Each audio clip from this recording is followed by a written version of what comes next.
Okay, we are on Daf Chaf Tes Amar Aleph on the top of the page. We've been discussing what you do in the sukkah, Teshuvah Gein Teduru, and how you fulfill that. And last we talked about learning in the sukkah, and then we spoke about different kalim that should be or shouldn't be in the sukkah. And we continue. So Gemara, a couple lines down on Chaf Tes Amar Aleph. Yardu Geshamim. So the Mishnah said that if it starts to rain, so then the Gemara asks, so from when can you bring in when can you move out?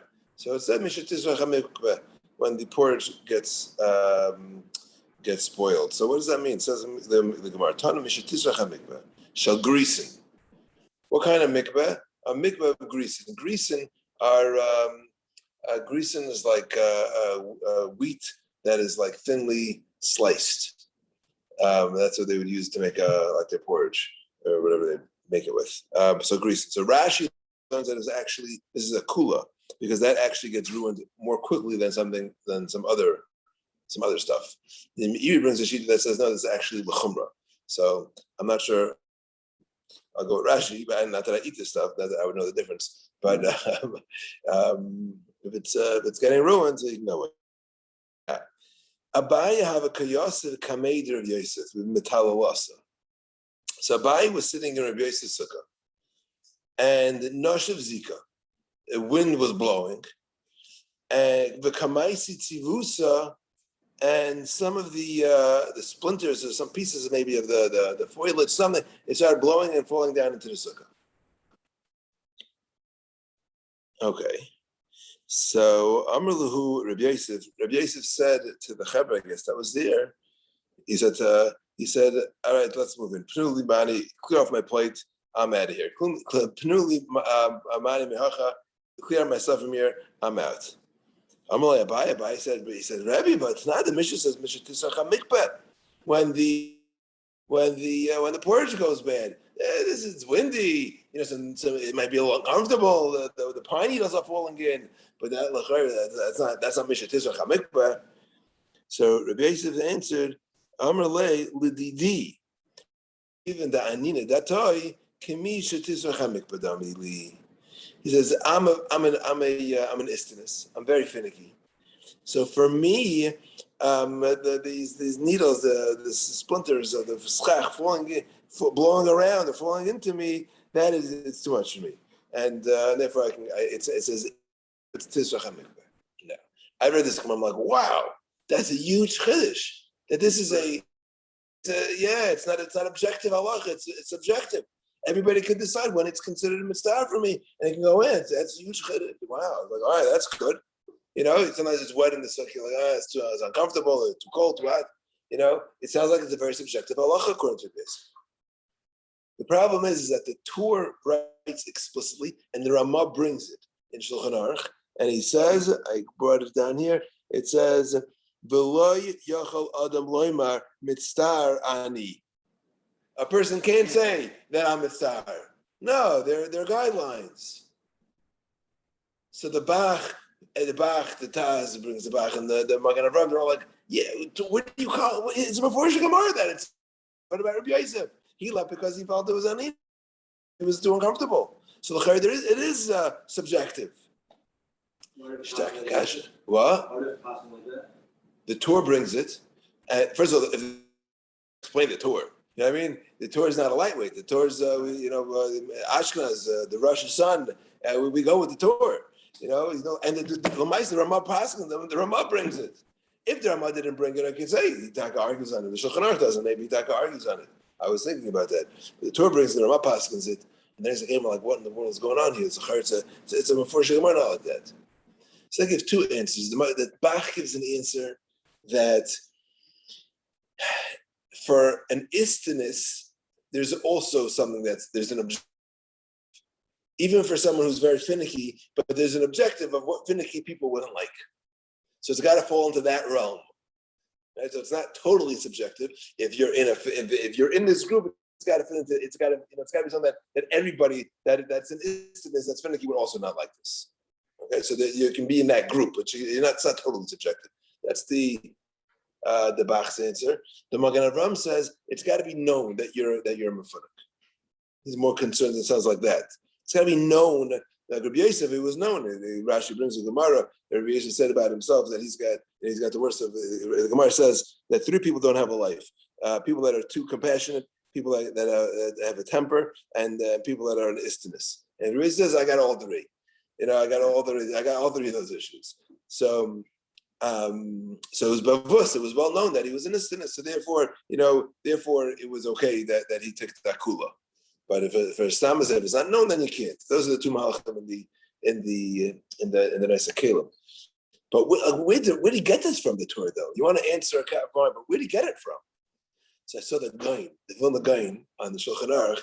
He says a source. I didn't say anybody else bring it. He says a source for the Torah that it's not subjective. And where is that? He says from the words of the Mishnah. The Mishnah says Yardu Gesham, if it started to rain. Then the Mishnah asks a question. Me'emasai mutter lifnais. So when are you allowed to go in? What do you mean when you're allowed? It's raining, go in. It sounds like, from the Mishnah says the Gaon, it sounds like the Mishnah saying that this guy's mitzvah and he wants to know, when can I go in? That means he's saying it's a smach from the Mishnah that it's not that it's not subjective, that it is objective, because the Mishnah is asking a question. That means even if I'm mitzvah, but am I allowed to go in yet? So that's how he brings as a source for the Torah. Okay, Kishma Kishtakel.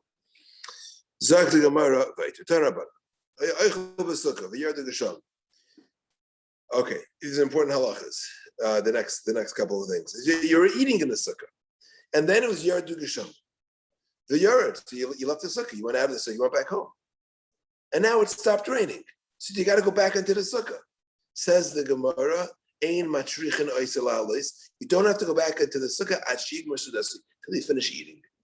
It's an amazing thing. Now, we're not matriach you because it's a big tircha. Right? I remember the first time I learned this halacha, I was so relieved because I remember I was on a guest at someone's house and it started to rain, so they moved it in, and then no one checked what happened outside. So and they were just eating. So I don't even think I eat bread then because I didn't know this halacha, and I felt very uncomfortable. So I couldn't pretend. I had pretended I was eating. It was actually an extra Yisrael. So and then later I learned this halacha and I felt much better. But once you move in, you don't have to go back out until you finish. And once the suit is over, then now you can go back to the sukkah. You can go to sleep or something like that. Hey, whatever if you were sleeping in the sukkah, yashin tachas the sukkah, the yardu geshamim, and started to rain. The yard, so you left the sukkah. You went inside. Again, you don't have to leave the sukkah. Now the Gemara is not sure what does this word mean, ad sheyeh. Okay, and the way it's spelt right now with an aleph means until it gets light outside. It means you could sleep, you could spend the night. If you would spell with an ayin, sheyeh or I can't pronounce it differently, but that would be until you wake up. So which one is it? For example, ibailu ad sheyeh or until you wake up. It means even if it's in the middle of the night, but once you wake up and you see that it stopped raining, you got to go back outside. Or can you wait until even if you woke up in the middle of the night, but you don't have to go back into the sukkah until it's light outside again. I mean, you got a whole night sleep in your house now. So Tashma, let's bring a raya. The Brisa says ad sheyayor v'yale amurashach. That's a stira. Ad sheyayor means until it's light outside. That's way after ad sheyale amurashach. Amurashach is the morning star. It's dark outside. You just get a little bit of light. Yair sounds like it's totally light. So tardi, it's a stira. So it says ela ema. The first one must mean achiyeh or with an ayin that you wake up. V'yala shachar and the sun's out. So whereas ela ema achiyeh v'yala shachar, you need both. So if you wake up middle of the night, you go back to sleep. If it was just amar shachar, but you don't have to ask someone to wake you up when it comes to to Allah. So you can wake, you can sleep the whole night. And then once it's light out, once it's place, then you got to go back outside to the sukkah. Okay. So this is the Parish Law it's not written, right? We had this shiloh which way it was spelled. Right. But once the right was first written down, why not write it with an eye on it? Yeah, good hara. I don't know. Good hara. Good hara. What's the harvacha of doing that? I don't know. Okay. The Mishnah brought a mashal. And if it rains, it's a mashal ma'adavidema. It's a mashal to a eved who's serving his master, who brings his master a cup. V'shafach lekitein al panav. Now the Gemara is not sure what happened there. Yibaylu mi shafach lemi. Who spilled it? It's a little ambiguous in the Mishnah. It says v'shafach lekitein al panav. So there are two ways to read that. Either it means that the servant spilled it as he was coming up. He spilled the water, right? Yeah, he didn't do a good job. Meaning, and that would symbolize that our service of HaKadosh Baruch Hu is up to par. We're not serving him well, and are sitting in the sukkahs to spilling the cup of water. I mean, the service isn't up to par. Or the alternative would be that the king spilled it on his face, and that would be the mashal there would be that Ka'aviyachal HaKadosh Baruch Hu by making it rain. It's like saying he doesn't want our avodah, something like that. So that's the Gemara Shem. Tashma, the Gemara brings a braysa, the Tanya. Shavach le'Rabbi kitin apanav, v'amar lo efshi b'shimushach. So here it's mefurish. The Rav is spilling the pitcher and turning it over, and he's telling him efshi b'shimushcha. I don't want your service. I don't want it. That's a siman klala. That's a siman klala. And that, because the Mishnah brought this klala, now the Gemara is going to go bring a bunch of other siman and things that happen in nature that are considered a siman klala. Okay? Tarabana. Bizman shachama loike. When the sun gets hit, which means that there's a solar eclipse. It's called the chama is loike. Siman ra l'chol ha'olam kulei. It's a siman ra for the entire world. And that's a siman that it's time to do tshuva. I spent a little bit of time. Okay, Google. I was doing that, and I said, "When was the last solar eclipse?" I was trying to figure out if there was a solar eclipse before Corona. Which ones? There was one huge here in the northern hemisphere. We saw in New York. That was in 2017. So a total solar eclipse. You remember that one? They were giving out the sunglasses. Special glasses. Yeah. And then there was one. Every year it averages between 2 and 5. 5 is very rare. 2 is almost here, but it's not necessarily here. Somewhere on the globe that you can see a total solar eclipse. But it's a siman ra l'chol ha'olam. Marshal l'madar. Then what's it? Marshal to l'mach basav v'dam shasa suda l'avadav. A melech who makes a suda for his servants. V'niach panas l'fneim, and he gives them a flashlight. He gives them light, a lantern. Cause the lamb gets upset at them. They told panas mi'banim, take away the lantern. Let them be in the darkness. That's the siman ra of a solar eclipse. Tani learned in a brayser. Kozman shemo iris like it. Anytime the ma'iris here refer to all of the moon, the sun, maybe the stars, whenever they're likened, siman ra l'sanem shal Yisrael. It's a siman ra that's a euphemism for the Yidden, right? To those who hate the Jews. Mibnei shemulumadin b'makoseian. Because we're accustomed to getting hit. Rashi is an interesting Rashi. Let's read it together. It begins on the last skinny line.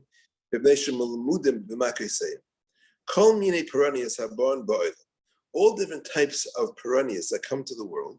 The Jews should take note of it. And say, this simon is coming for us. More than all the rest of the nations, because unfortunately we've suffered more than other nations. So if there's a simon that's coming to the nation, that means we're going to be the ones that will probably be affected by it, right? The Chavetz Chaim, I don't know over this, but he definitely promulgated. He definitely spread this idea of when anytime there's something happens in the world, it's a sign for us. It's a lesson for the Yidden to take note and to be ma'ir to do tshuva. Okay, it's like the Gemara Vayter. What's a mashal? The Gemara brings a mashal. The sefer shabal lebeis hasefer. When a teacher comes to class, to school, v'ritzu b'yadei, and he's got his strap in his hand, he took off his belt. So midayik, who gets worried? You know who gets worried? Misha Raga Hulkais, the kid who normally gets hit. He's the kid that's got to be nervous. So when there's a simin ra l'olam, we're the ones that normally getting beaten up, so we have to take concern. Okay. Mishra Lucas the kid who gets it every day. He's the one who worries. Turn Rabbana. Bisman Shachama Loike. Again, a brisa. When there's a solar eclipse, simin ra lo. Specifically, it's a simin ra for the non-Jews, and if the Levana is like it, if there's a lunar eclipse, then a simin ra l'seneim shel Yisrael. Why? Because Shel Yisrael might in Levana. Our months ago according to the moon. We counted the moon, but the kachavim l'cham. Like a b'mizrach, if it's in the east, meaning in the morning, simin ra l'yeshe mizrach. So it's a simin ra to those who live in the east. B'mayriv, if it's when the sun is in the mayriv, which is the sun is setting, then simin ra l'yeshe mayriv. Be'emtza, if it's by chatzais, the middle of the day, be'emtza rakia simin ra l'chalai and kulei. Panav daimin ladam, if it makes a bloody color, the sun turns like a bloody red color, then that is cherev b'layla. That's a siman for war. If it's lasak, if it's darker, like a sack is referring to a sack made out of what's burlap? What's burlap? Menutza shel izim, Rashi says, made out of goat's hair. So it's dark. So that's a rav b'layla. That's a siman that hunger will be coming, because when people are hungry, their skin, their complexion becomes darker. Lezu, if it has both, and then you're going to get both. Loka b'knisasai. Rationals b'knisasai means when the sun is setting and going away. So then peronius shaya. That means it's going to take time. It's not coming right away. I'm not sure, but I had the same. Rashi learns though that let's see if he says there. So it could be mean mamish bashki as opposed to the sunrise. Here it's sunrise and sunset as opposed to the morning or the evening.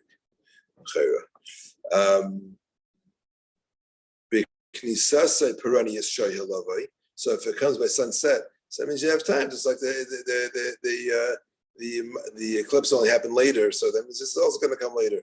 But if it's when the sun's coming out, which is sunrise, then meheres lavai, then the siman is meant to take effect right away.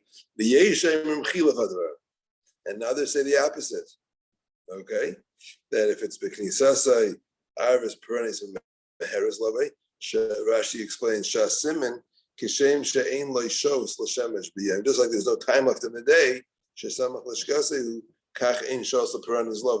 siman is that there's no time left to come, they're going to come right away. But if it's in the morning by sunrise, then they're going to be delayed, just like you have more time in the day. Two ways to understand the siman.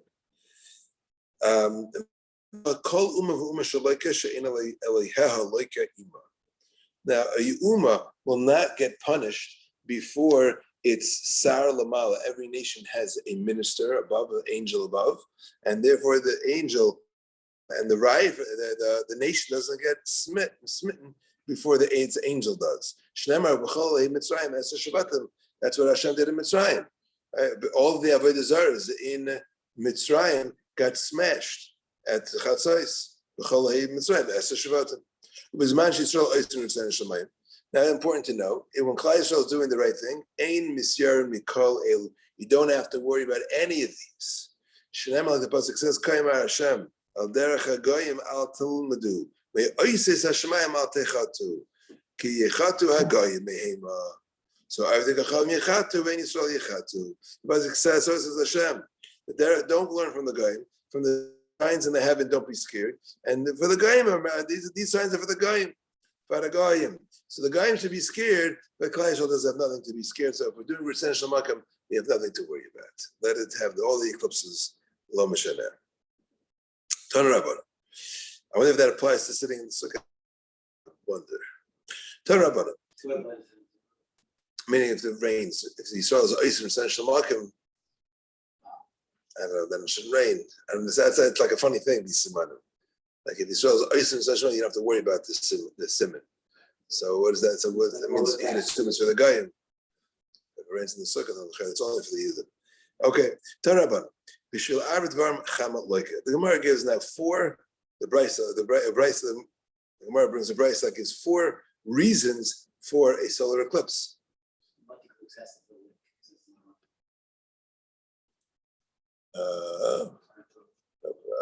It's the same link that's on the resender. So. I ordered it a few weeks ago. After one? Yeah.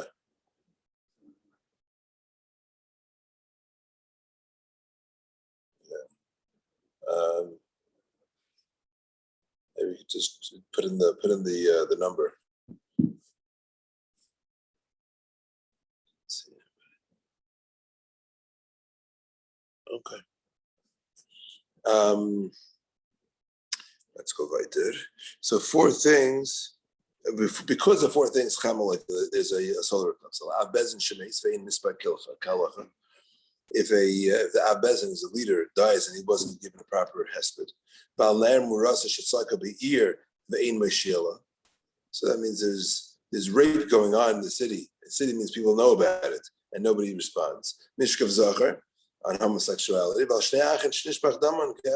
Two brothers that got killed at the same time. Rashi says he doesn't know.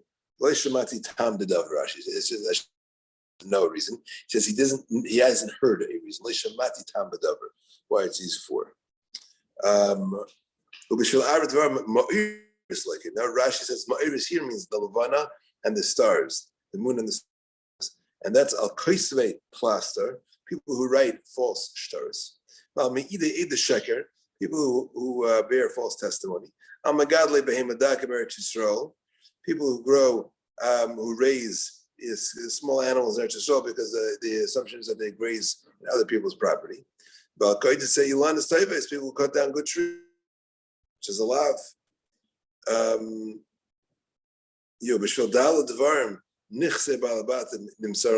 For four things, people lose their property. Their property gets given over to the government. They hold on to documents that have been already paid because they want to use it to collect again. Who lend with rivers. If again the Balabatim were usually the more influential people in town, they were the Ashirim, the wealthier people, and they were more influential. And if they had an ability to they had the ability to make a macha to protest something that was wrong, and they didn't. That's another reason for them to lose their position and to lose their property. People who make pledges, and they don't give them. Specifically, barabim. Because of four reasons, their money goes to Timmy Rashlan, which means it like wastes away. Others learn that it means it also gives over, it's given over to the local government. Al someone who holds back wages from an employee. He gives it eventually, but he plays around with them. He pushes them off. That's the word Rashi uses. He pushes them off to pay them their wages. He eventually pays it, but he pushes them. Someone who doesn't pay the wages at all. They take the all and responsibilities that they're supposed to do, and they feel it's not for me, and they put their responsibilities on others. And on being haughty. The gases ruach keneged kulan. Gases ruach, that's being haughty, is equivalent to all of them. And someone said just like Talmud Torah keneged kulam, because Talmud Torah brings to all of them. Here too, gases ruach is something that brings to all of these midas. Because you feel you're better than others, then you feel you don't have to pay your wages, your workers on time, you push it off, or you don't feel like these things are beneath you to do. Aval ba'anaviv. But by humble people, say the pasuk says, "Va'navim yushu aretz." Vaker, they'll inherit the land. Is angla reiv shalom. and they'll be able to, their properties will be able to keep, and they'll be able to flourish. Hadron l'chayoshan, Hadron l'chayoshan, Hadron l'chayoshan. We'll return to you, Parak Hayoshan, B'ez Hashem Yisbarach. Let's begin the third parak. Okay, third parak is now we're moving away from Sukkah into the Arba meeting, the Dalad meeting. The pasuk says, "Lagat b'chamim rishon, creates hadar, kapos tamarim, anafetz avos, arvi nachal, smacham b'nei Hashem l'geichem shivas yamin." So the lulav is called, the priyat hadar is the esrog, kapos tamarim is the lulav, the anaf eitz avos is the hadas, and the arvi nachal are the arabas. So we're going to begin with the lulav, and then we'll make our way to the others. So let's begin. Lulav hagaz, a stolen lulav, the hayavesh, and a dried out lulav pasal are invalid. We'll see in the Gemara, we've seen a few times already that lulav hagaz is pasal because it needs to be mishalachem, needs to be yours.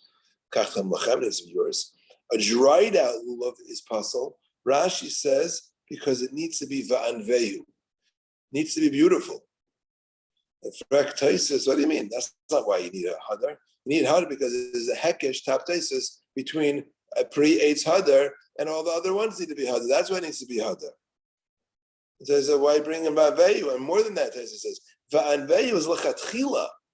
That's what they need. It's nice to have, you have by a nice lulav, a nice talis, nice tzitzis. That's something it should be, but it's not ma'akiv. If they're Allah, that's ma'akiv. So Taisus doesn't like Rashi's shot. Okay, we'll see when we get to Taisus on the page. We'll see what Rashi's makar is. Okay, then we got Asherah, a lulav that comes from an Asherah. Asherah is a tree that was served as avodah zarah.